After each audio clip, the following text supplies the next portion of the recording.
السلام علیکم ورحمۃ اللہ وبرکاتہ۔ الحمدللہ وکفا والسلام علی عبادہ الذین اصطفیٰ وبعد۔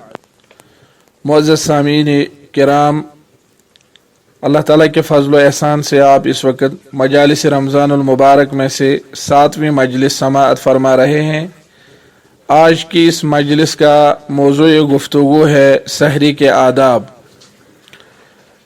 چونکہ سحری کے آداب کے حوالے سے سب سے پہلی بات جو ہمیں ذہن میں رکھنی ہے وہ یہ ہے کہ رمضان کا روزہ رکھنے والے انسان کو چاہیے کہ وہ رات ہی سے روزہ کی نیت کرے، جیسا کہ حضرت حفصہ بنت عمر رضی اللہ تعالیٰ عنہ سے روایت ہے، نبی صلی اللہ علیہ وسلم نے فرمایا من لم یجمع الصیام قبل الفجر فلا صیام لہ، جس نے فجر سے پہلے روزہ کی نیت نہ کی تو اس کا کوئی روزہ نہیں ہے۔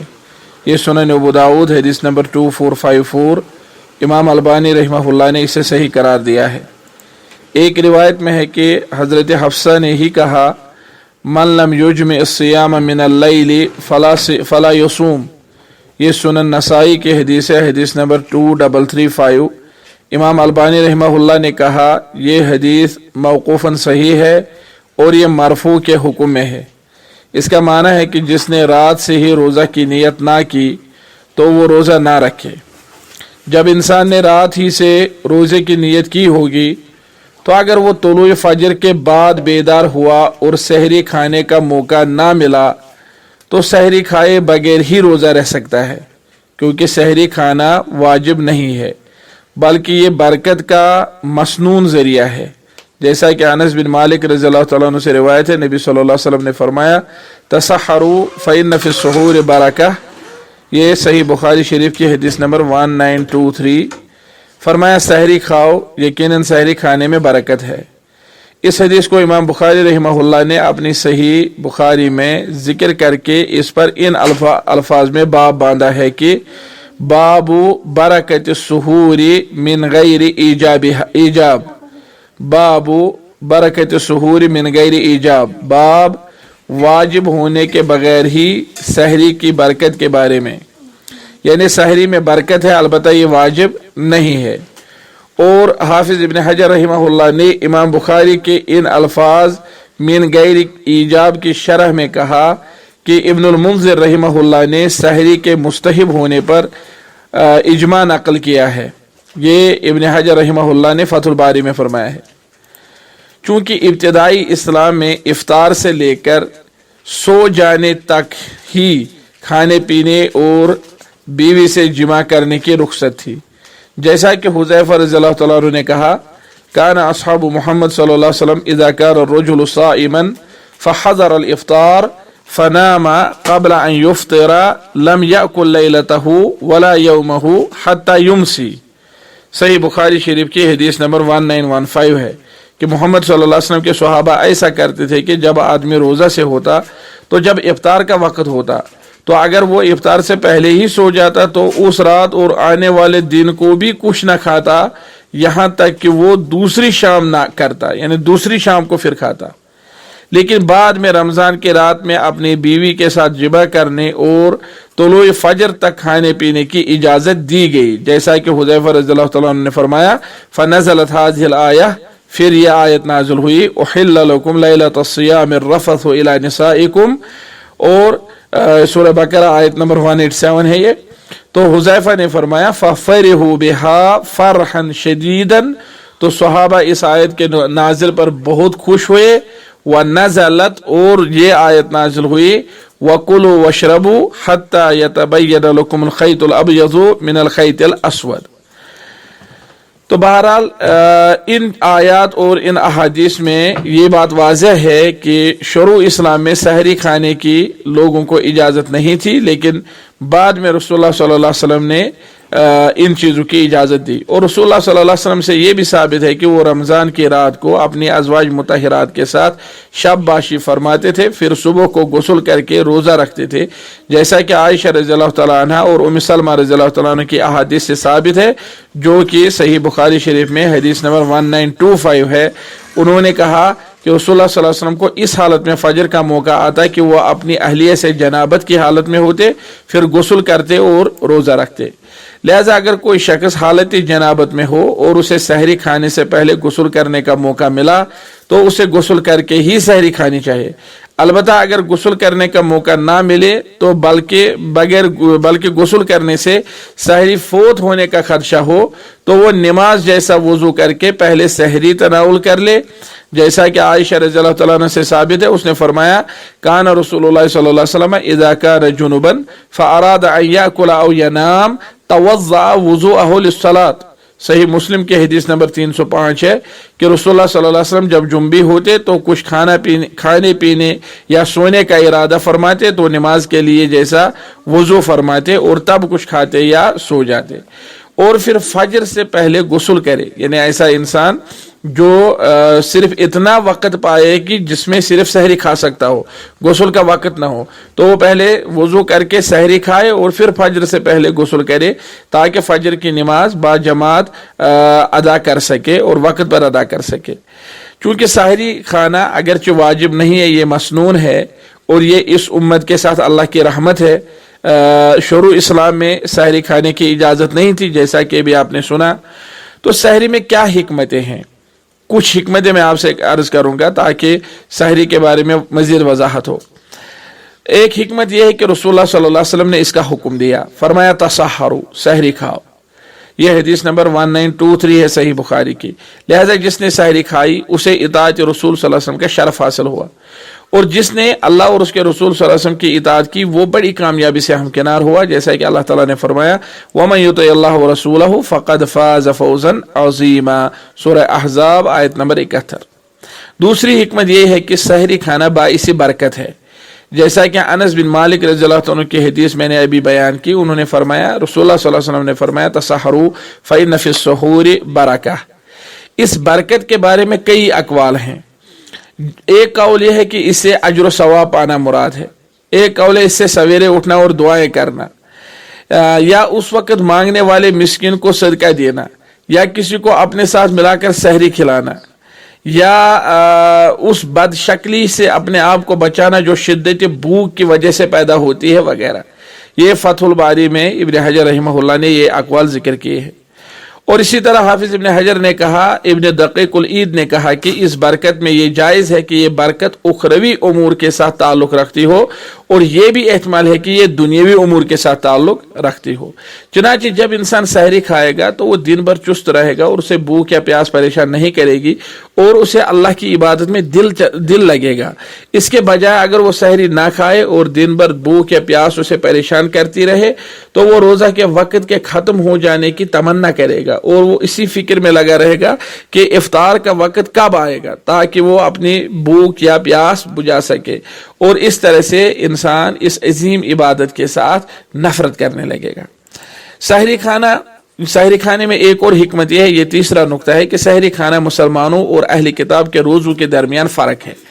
عمرو بن العاص سے ثابت ہے رسول اللہ صلی اللہ علیہ وسلم نے فرمایا فصل ما بین صیامنا و صیام اہل الکتاب اکلۃ السحر، ہمارے اور اہل کتاب کے روزوں میں فرق ہے سحری کھانا۔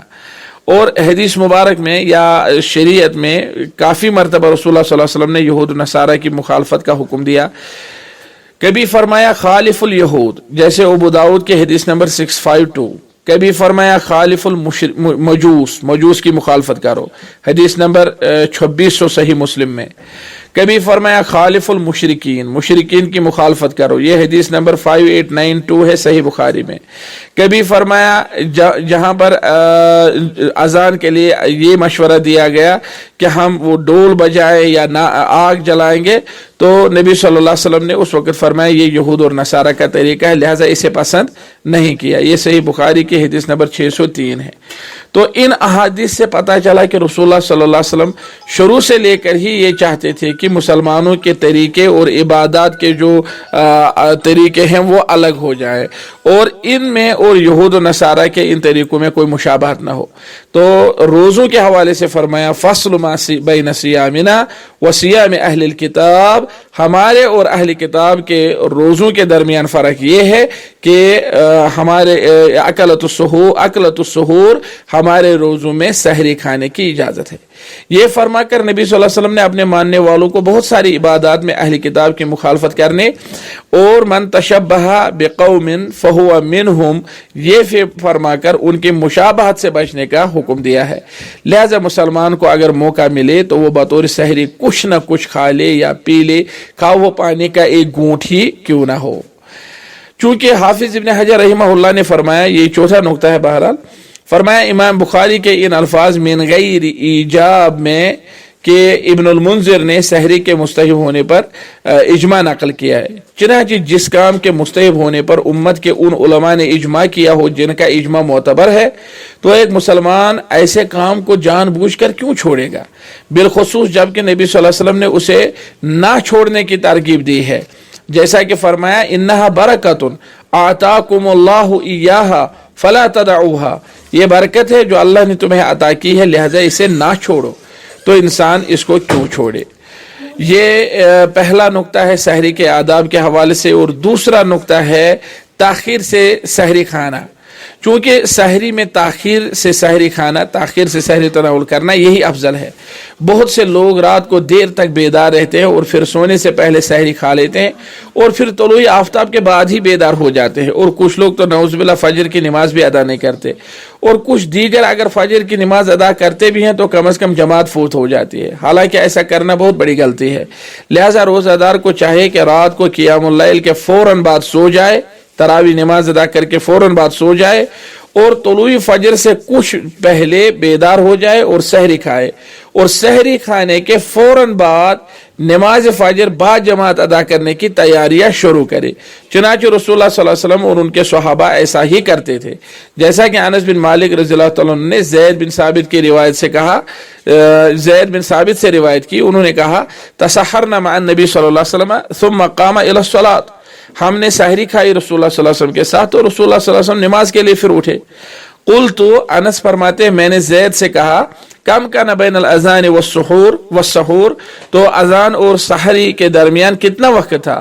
قال قدر 50 آیہ، انہوں نے فرمایا اتنا وقت جس میں انسان 50 آیات تلاوت کر سکے۔ تو ظاہر سی بات ہے 50 آیات 10 منٹ کے وقفے میں تلاوت کی جا سکتی ہے۔ معلوم ہوا کہ رسول اللہ صلی اللہ علیہ وسلم بالکل آخری وقت میں سحری تناول فرماتے تھے اور ان کے صحابہ بھی ایسا ہی کرتے تھے، جیسا کہ سہل ابن سعد سے مروی ہے، کہا کنت اتسحر فی اہلی ثم تکون سرعتی ان ادرک السجود مع رسول اللہ صلی اللہ علیہ وسلم، صحیح بخاری حدیث نمبر 1920۔ کہا میں اپنے گھر والوں کے ساتھ سحری کھاتا تھا، پھر میں اس لیے جلدی کرتا تھا کہ میں رسول اللہ صلی اللہ علیہ وسلم کے ساتھ باجماعت نماز ادا کر سکوں، یعنی باجماعت نماز پکڑنے کے لیے، باجماعت نماز تک پہنچنے کے لیے مجھے جلدی کرنی پڑتی تھی۔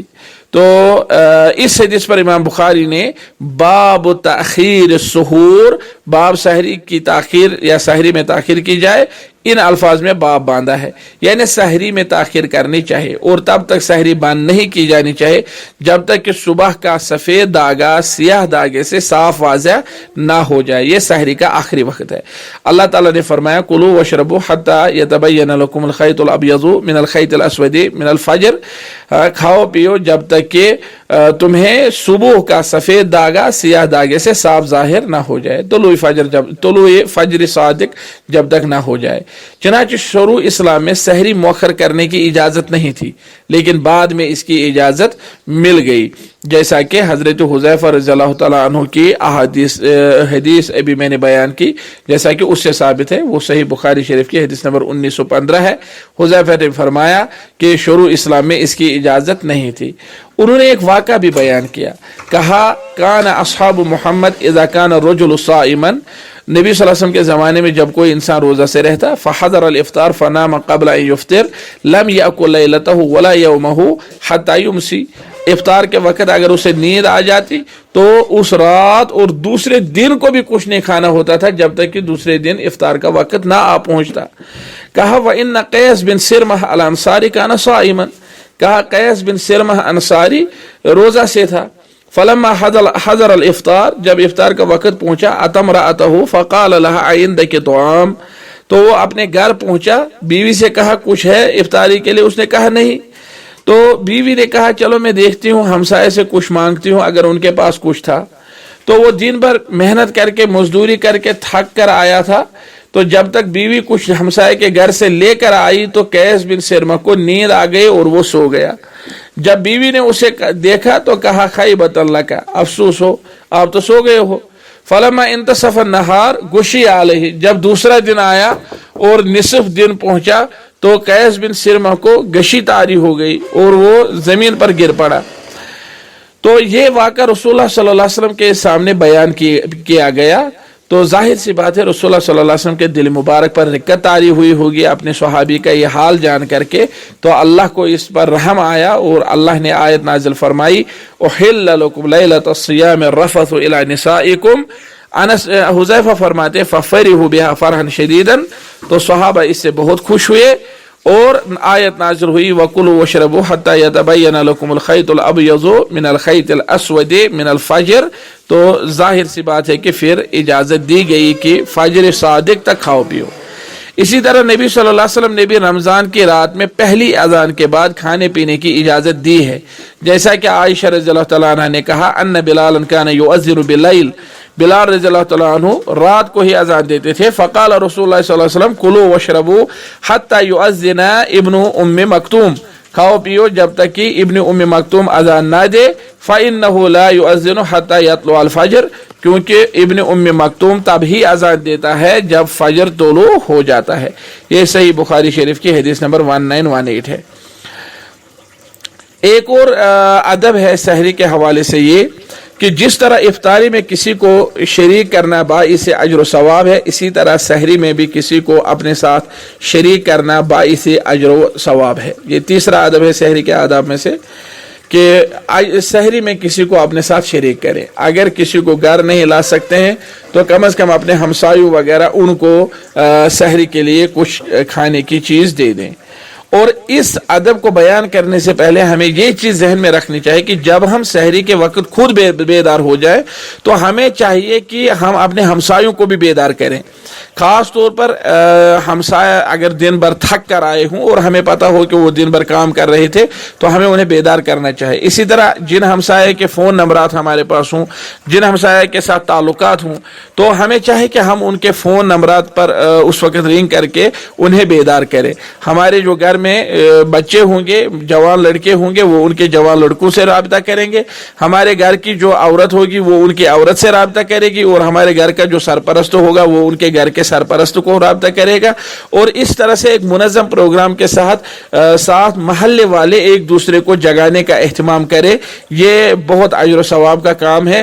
کبھی ایسا ہوتا ہے کہ ہم اپنے گھر میں خوب سحری کھاتے ہیں, اچھی طرح سے روزہ سے رہتے ہیں, لیکن پھر دن کو ہمیں معلوم ہوتا ہے کہ ہمارا ہمسایہ آج سحری کے وقت بیدار ہی نہیں ہو پایا تھا. آج چونکہ ٹیلی کمیونیکیشن کا زمانہ ہے, ہم سینکڑوں میل دور کیا بلکہ ہزاروں میل دور کسی اپنے مسلمان بھائی کو سحری کے وقت جگا کر کے سحری کھانے کے پر ابھار سکتے ہیں, اس کی ترغیب دے سکتے ہیں. تو ہمسایہ ہمارا بھوکا رہے, وہ سحری کے وقت نہ اٹھ پائے اور ہم اٹھے اور ہم سحری کھائے, یہ تو بہرحال ہمارے لیے شرم کی بات ہے. تو اسلامی آداب اور اخلاق کا تقاضا یہ ہے کہ ہم اپنے ہمسایوں کو بھی بیدار کریں, اور جب ہم ان کو بیدار کریں گے تو اس میں یہ موقع بھی ہے کہ آپس میں ان کو کھانے پینے کی چیز دے دیں, اور اس طرح سے سحری میں وہ لوگ ہمارے ساتھ شریک ہوں گے. چونکہ رسول اللہ صلی اللہ علیہ وسلم کی عادت مبارکہ تھی کہ وہ اکیلے سحری تناول نہیں فرماتے تھے, بلکہ کسی نہ کسی صحابی کو اپنے ساتھ ضرور شریک کرتے تھے. ہم تو سنتے تھے کہ افطار میں رسول اللہ صلی اللہ علیہ وسلم ایسا کرتے تھے, لیکن حدیث سے ثابت ہے کہ یہ ان کی عادت صرف افطار میں نہیں تھی. افطار میں ایسا کرنا بہرحال آسان ہے. آدمی مسجد گیا یا کہیں گھر میں جب اس نے افطار کیا تو کسی اور کو افطاری میں شریک کرنا آسان ہے, لیکن کمال یہ ہے کہ رسول اللہ صلی اللہ علیہ وسلم کی عادت مبارکہ تھی کہ سحری میں دوسروں کو اپنے ساتھ شریک کرتے تھے. زید بن ثابت کی روایت سے ثابت ہے, فرمایا تسحرنا مع النبی, ہم نے رسول اللہ صلی اللہ علیہ وسلم کے ساتھ سحری کھائی. آپ دیکھیے ہمارے یہاں اکثر رواج ہے کہ ہم افطار پارٹی میں لوگوں کو بلاتے ہیں، لیکن سحری پارٹی کبھی نہیں کرتے ہیں۔ ہم افطاری کے وقت لوگوں کو بلاتے ہیں، ہم اپنے گھر میں افطاری کے وقت مہمان کو بلاتے ہیں، لیکن ہم اپنے ہمسائے کو یہ نہیں کہتے ہیں کہ چلو آج انشاءاللہ تعالی پروگرام رکھیں گے کہ کل صبح کی سحری آپ ہمارے ساتھ کھائیں گے۔ جس طرح ہم افطاری پر اپنے اعزاء اقارب، اپنے رشتہ داروں یا اپنے دوستوں یا اپنے محلے والوں یا اپنی جان پہچان والوں کو، اپنے رفیقوں اور معززوں کو جس طرح ہم افطاری پر کبھی دعوت پر بلاتے ہیں، ہمیں یہ چاہیے کہ کبھی ہم سحری پر بھی بلائیں، اور اس طرح سے حدیث پر انشاءاللہ عمل ہوگا۔ صحیح بخاری کی حدیث نمبر 1921 ہے، تسحرنا مع النبی، ہم نے رسول اللہ صلی اللہ علیہ وسلم کے ساتھ، نبی صلی اللہ علیہ وسلم کے ساتھ سحری کھائے، اور وہ انہیں بلا کر لاتے تھے، یعنی نبی صلی اللہ علیہ وسلم لوگوں کو سحری کے لیے بلا کر لاتے تھے تاکہ وہ لوگ ان کے ساتھ سحری میں شریک ہو جائیں۔ ارباز بن ساریہ کی حدیث سے ثابت ہے، یہ حدیث سنن ابو داؤد میں حدیث نمبر 2344، امام البانی نے اسے صحیح قرار دیا۔ ارباز بن ساریہ فرماتے ہیں، دعانی رسول اللہ صلی اللہ علیہ وسلم، مجھے رسول اللہ صلی اللہ علیہ وسلم نے بلا کر لایا، الی السحور، سحری کھانے کے لیے، فی رمضان، رمضان میں، فقال، تو فرمایا، ہلم الی الغداء المبارک، آؤ مبارک کھانا تناول کریں، آؤ برکت والے کھانے کی طرف، برکت والے کھانے کی طرف آ جاؤ۔ تو پتہ چلا کہ رسول اللہ صلی اللہ علیہ وسلم اپنے صحابہ کو رمضان میں سحری کے لیے بلاتے تھے، دعوت پر لاتے تھے۔ اتنا ہی نہیں بلکہ ایک بار نبی صلی اللہ علیہ وسلم سحری کھانے کے لیے آئے تو انس بن مالک ان کے ساتھ تھے، تو انس بن مالک سے فرمایا، یا انس انظر رجلا یاکل معی، اے انس جاؤ کسی آدمی کو ڈھونڈ کر لاؤ جو میرے ساتھ سحری تناول کرے گا۔ یہ سنن نسائی کے حدیث نمبر 2167 ہے، اور امام البانی نے کہا صحیح الاسناد۔ لہذا انسان کو چاہیے کہ وہ اپنی سحری میں کسی اور کو بھی شامل کر لے اور اکیلا نہ کھائے، اور اگر کسی وجہ سے کسی کو اپنے گھر میں لانا ممکن یا مناسب نہ ہو تو سحری کی چیز کسی لفافے یا برتن میں لے جا کر کسی ہمسایہ وغیرہ کو ہدیہ میں دی جا سکتی ہے۔ آپ ایسا بھی کر سکتے ہیں کہ افطاری کے بعد، تراویح کے بعد، یعنی جب سب نے اپنے گھر میں افطاری وغیرہ تناول کی ہوگی تو تراویح نماز کے بعد آپ لفافے میں کوئی چیز لے کر کے، کھانے کی چیز لے کر کے کسی ہمسائے کو دیں اور انہیں کہیں کہ بھائی یہ میں نے آپ کے لیے سحری کے لیے رکھی تھی، یہ چیز یہ آپ سحری میں کھانا۔ ایک اور ادب یہ ہے کہ سحری میں جو چیزیں ہم عموماً کھاتے ہیں، اپنے علاقوں کی چیزیں عموماً کھاتے ہیں، تو ایک اور ادب یہ ہے کہ ہمیں کھجور کھانے کا اہتمام کرنا چاہے سحری میں، یہ بہت مقوی ہے اور بہت اچھی چیز ہے۔ اللہ تعالیٰ نے انسان کو بہت سی حلال چیزیں میسر رکھی ہیں، لہذا انسان کو چاہے کہ وہ صرف اور صرف اللہ تعالیٰ کی حلال کردہ چیزیں ہی سحری میں کھائے، کسی بھی حرام چیز کو سحری میں شامل نہ کرے۔ ہمارے کچھ معززین ہیں جو تمباکو نوشی کرتے ہیں، کچھ ایسے ہیں جو سگریٹ نوشی کرتے ہیں، سحری میں آخری چیز کیا کھائی ہے انہوں نے، سحری میں آخری چیز سگریٹ پیتے ہیں، تو یہ بہت بری عادت ہے۔ روزہ اسی لیے ہے کہ ہم ڈرگز فری ہو جائیں، ہم سگریٹ چھوڑیں، ہم تمباکو چھوڑیں، ہم نیولا چھوڑیں، ہم اس قسم کے یہ گٹکے اور دھومرپان جو ہیں ان سے فری ہو جائیں، ان سے فارغ ہو جائیں۔ روزہ اسی کا نام ہے کہ ہم ان بری عادتوں کی جو لت لگی ہے ہم ان سے جو ہے باز آئیں۔ تو جو چیزیں اللہ تعالیٰ نے حلال کی ہے صرف وہ چیزیں سحری میں کھانی چاہے، کوئی بری چیز یا تکلیف دہ چیز سحری میں نہیں کھانی چاہے۔ جن حلال چیزوں سے سحری کھانی چاہے ان میں سے کھجور سب سے بہتر چیز ہے۔ ہم اکثر افطاری کے وقت کھجور کھاتے ہیں، سحری میں اس کا اہتمام نہیں کرتے۔ ہمیں چاہے کہ اگر ہم افطاری کے وقت 3 کھجور کھاتے ہیں تو سحری میں کم از کم 1 کھائیں، اگر افطاری میں 5 کھجور کھاتے ہیں تو سحری میں کم از کم 3 کھائیں۔ رسول اللہ صلی اللہ علیہ وسلم نے فرمایا، نعم سحور المؤمن التمر، ابو داؤد کی حدیث ہے، حدیث نمبر 2345 2345، امام البانی نے صحیح قرار دیا۔ ترجمہ ہے، مومن کی بہترین سحری کھجور ہے۔ لہذا انسان کو چاہیے کہ حلال چیزیں کھا کر ہی روزے رکھے، اور اس چیز کا دھیان رکھے کہ کھجور بھی ساتھ میں ہو سحری میں، کیونکہ کھجور، اس کے بارے میں رسول اللہ صلی اللہ علیہ وسلم فرمایا، نعم سحور المومن، دن بھر انسان کو تر و تازہ رکھتی ہے، اور فرمایا نعم سحور المومن، یہ مومن کی بہترین سحری ہے۔ معزز مسلمانان عالم، ہمیں اس چیز کا دھیان بھی رکھنا چاہیے کہ سحری میں سود یا رشوت یا دیگر قسم کے حرام ذرائع سے کمائی ہوئی دولت سے سحری کھانا، سحری خریدنا اور پھر دن بھر بھوکا اور پیاسا رہنا، یہ معنی دارت، اس کا کیا معنی ہے؟ یعنی ہم سحری میں ایسی چیز کھائیں جو ہم نے سود کے پیسے سے خریدی ہوگی, جو رشوت کے پیسے سے خریدی ہوگی. اگر ہم نے حرام ذرائع سے دولت کمائی ہے, پھر اس حرام ذرائع سے کمائی ہوئی دولت سے ہم سحری کھاتے ہیں, پھر دن بھر ہم کون سا روزہ رہتے ہیں. لہذا اس چیز کا بھی دھیان رہنا چاہے کہ ہماری کمائی حلال ہو, ہماری سحری حلال ہو, ہمارا افطار حلال ہو, اور ہم سحری میں بالکل کوئی ایسی چیز نہ کھائیں جو ہمارے لیے حرام ہو, جو ہم نے حرام طریقوں سے کمائی ہو, یا جو ضرر رساں ہو, مضر ہو, نشیلی اشیاء ہوں, سگریٹ ہوں یا تمباکو ہوں. اس طرح سے ہم اپنی سحری پر ماہر معصیت ثابت نہ کریں. اللہ تعالی ہمیں ان چیزوں سے محفوظ رکھے. چونکہ سحری میں کوئی بھی حلال معقول یا مشروب استعمال کیا جا سکتا ہے, جیسا کہ حافظ ابن حجر نے حدیث تسحر کی شرح میں فرمایا, یحصل السحور باقل ما يتناوله المرء من معقول و مشروب, کم سے کم جو معقول اور مشروب انسان تناول کرتا ہے اس سے سحری حاصل ہوگی. البتہ حرام اور مشتبہ چیزوں سے بچنے کی ہر ممکن کوشش کرنی چاہیے. نماز فجر کی اذان ہونے پر سحری کھانا چھوڑ دیں. اگر نماز فجر کی اذان ہوئی اس کے باوجود کوئی جان بوجھ کر کھاتا ہے تو اس کا روزہ درست نہیں ہے. لیکن اگر مجبور ہے, نماز فجر سے یعنی اذان فجر سے 1-2 منٹ پہلے بیدار ہوا, اسے نہیں پتا کہ ابھی کتنا ٹائم ہے اذان فجر تک, تو اس نے سحری کھانی شروع کی, برتن اس کے ہاتھ میں ہے, اذان ہوئی, تو اتنے لقمے وہ اس میں سے اذان ہوتے ہوئے بھی کھا سکتا ہے جتنے لقمے اسے دن بھر روزہ سے رہنے کے لیے کافی ہوں گے.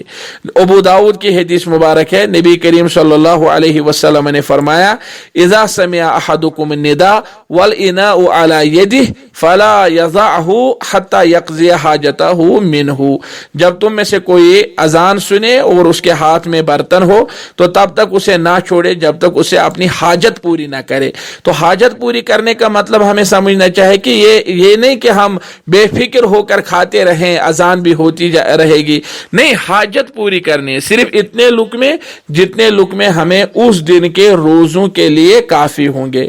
اگر کوئی انسان یہ کہتا ہے کہ اس حدیث سے کہاں ثابت ہے یہ رمضان کے روزوں کے بارے میں ہے, تو اسے کہا جائے گا امام ابو داود نے جب اس حدیث کو اپنی کتاب سنن ابو داود میں لایا, امام ابو داود فقیہ ہیں, فقہ کے امام رہے ہیں, اور انہوں نے احادیث کو بھی فقہی ترتیب پر جمع کیا ہے, تو انہوں نے اس حدیث کو کہاں ذکر کیا ہے؟ کتاب الصوم میں ذکر کیا ہے. کتاب الصوم میں حدیث نمبر 2350 ہے, اور کتاب الصوم میں اس حدیث کو ذکر کرنے کا مطلب کیا ہے امام ابو داود کے نزدیک؟ اگر کوئی شخص یہ کہے کہ اس حدیث سے کہاں ثابت ہوتا ہے کہ یہ رمضان کے روزے ہیں, اس سے تو مغرب کی اذان بھی مراد لی جا سکتی ہے, تو یہ اس شخص کی جہالت ہے, اور وہ اپنے اس قول سے امام ابو داؤد رحمہ اللہ کی فقاہت اور انہوں نے جو یہ حدیث یہاں پر لائی اور آج تک امت میں سے کسی نے اس پر اعتراض نہیں کیا, تو وہ ان پر اعتراض کر رہے ہیں, اور ان پر اعتراض کر کے ظاہر سی بات ہے اپنی ناخواندگی کا ثبوت دے رہے ہیں. امام ابو داؤد نے یہ حدیث کتاب الصوم میں لائی, اور کتاب الصوم میں بھی کہا مغرب کے وقت میں نہیں, افطاری کے وقت میں بھی نہیں, یہ پہلے جو باب انہوں نے ذکر کیے ہیں کتاب الصوم میں اس حدیث کے پہلے باب کے ذکر کیا, مثلا باب فی توقید السحور, یعنی سحری کتنی ضروری ہے. پھر کہا باب من سم السحور الغدا, باب جو سحور کو غدا نام رکھے. پھر کہا باب وقت السحور, باب سحری کا وقت. پھر کہا باب فی الرجل یسمع النداء والاناء علی یدہ, باب جب کوئی آدمی اذان سنے اور برتن اس کے ہاتھ میں ہو. اور پھر کہا باب وقت فطر صائم, یعنی یہاں تک سحری کے چیپٹر مکمل ہوئے, اب افطاری کے چیپٹر جو ہیں وہ شروع ہو جاتے ہیں.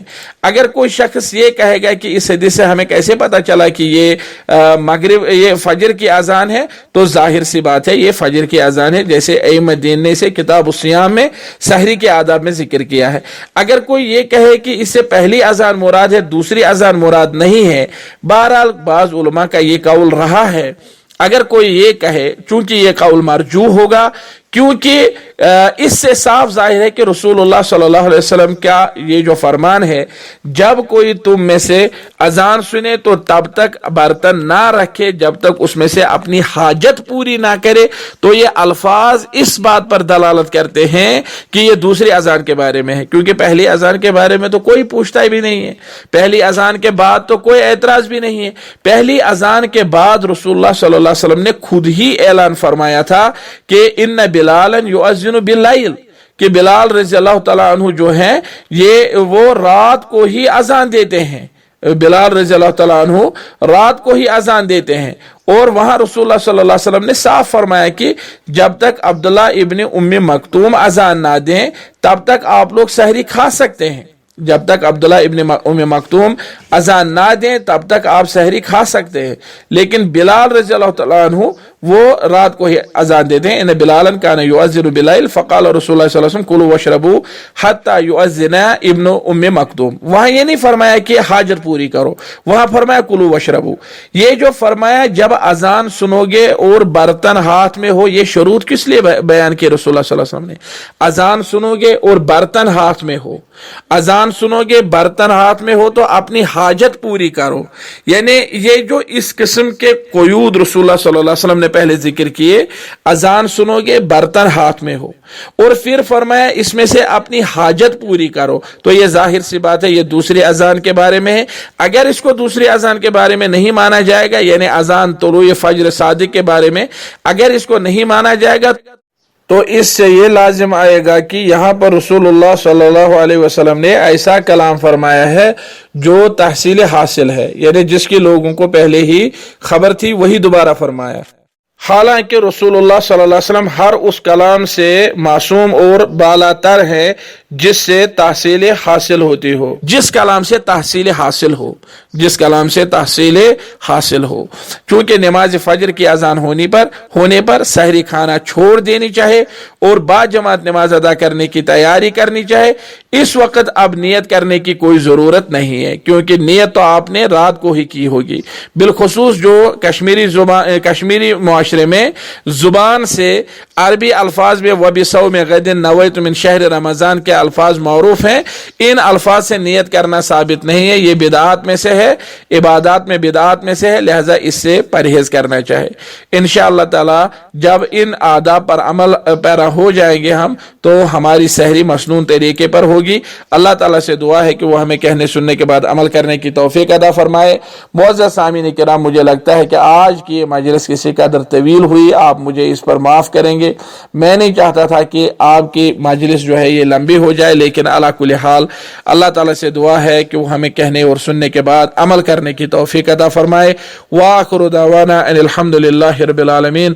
السلام علیکم ورحمۃ اللہ وبرکاتہ۔